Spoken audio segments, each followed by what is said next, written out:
Welcome back. This is an Aleks training video on calculating specific heat capacity. If you remember what we talked about when we spoke of a calorie, a little c calorie, is the amount of heat it takes to raise 1 gram of water 1 degree Celsius. And remember, Celsius and Kelvin are the same amount of degrees. It's the same thickness of degree. They're the same scale. So you could say 1 degree Celsius or 1 degree Kelvin. It doesn't matter. So how much heat does it take to raise 1 gram of water 1 degree Celsius? That's a little calorie. That calorie is the heat content of that material. It's its heat capacity. So water is used so frequently that calorie is just it's just the heat capacity of water, right? And when we remember that in chemistry we're going to use joules, so we're going to use the heat capacity of anything. The heat capacity of anything is the amount of heat it takes to raise 1 gram of that stuff 1 degree Kelvin or 1 degree Celsius. Right? So how much heat do you need to put in per each gram and per each degree?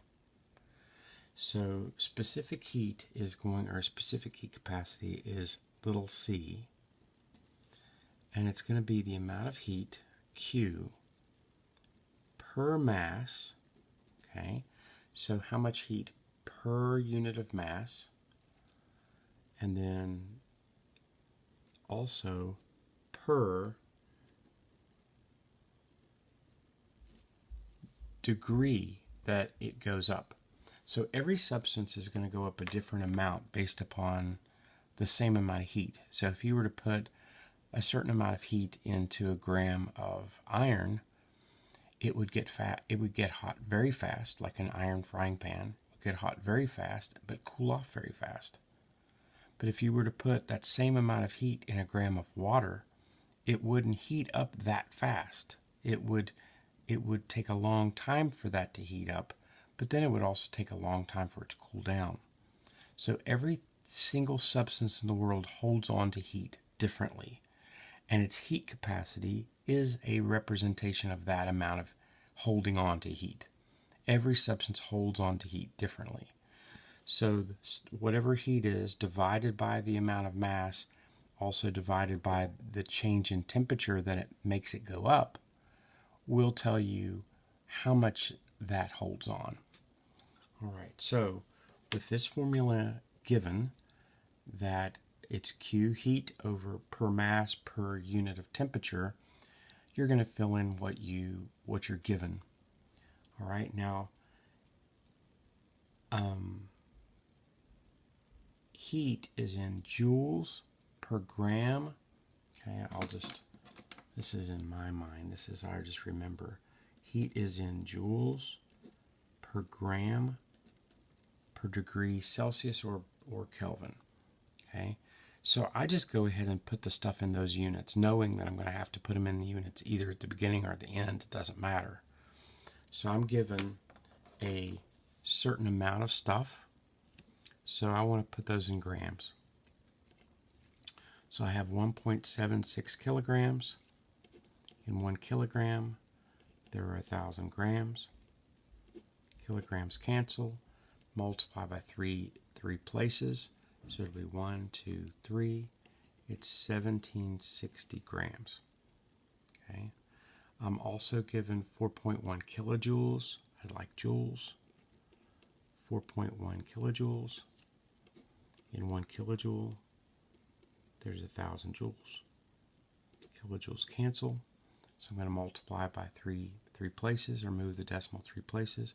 1 is 41, 2 is 410, 3 is 4100 joules. Okay, so I'm going to use those two numbers and put it in. So I'm going to have the amount of joules, which is 4100, divided by the number of grams, 1760.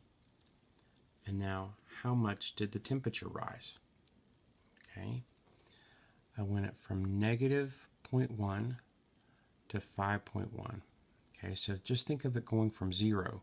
From 0 to 5.1 is a total of 5.1 degrees. And then I need to go 0.1 up to 0. So I'm going to have to add that 0.1, so it's actually 5.2 total degrees change. Now Celsius and Kelvin are the same amount of heat.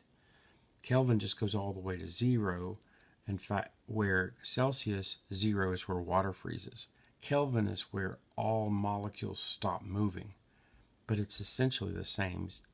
Celsius is just 273 degrees higher than 0, but they're the same amount of heat. So we're going to just say that's the same as Kelvin. So this will be 5.2.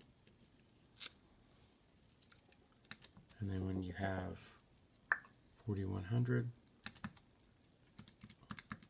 divided by 1760 divided by 5.2, I get 0.44798951. That's what my calculator gives me. Let's look and see what our how many significant digits that we need. This has 3, this has 2, okay, and this has 2. Remember, this is the tenths place, so when I subtract, it needs to go to the tenths place, and then when I look, there's 2 significant digits to the tenths place. So 2, 2, and 3, so this needs to go to 2.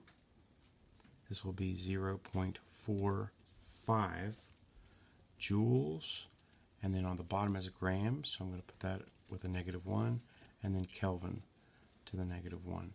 Normally the answer needs to be in one line.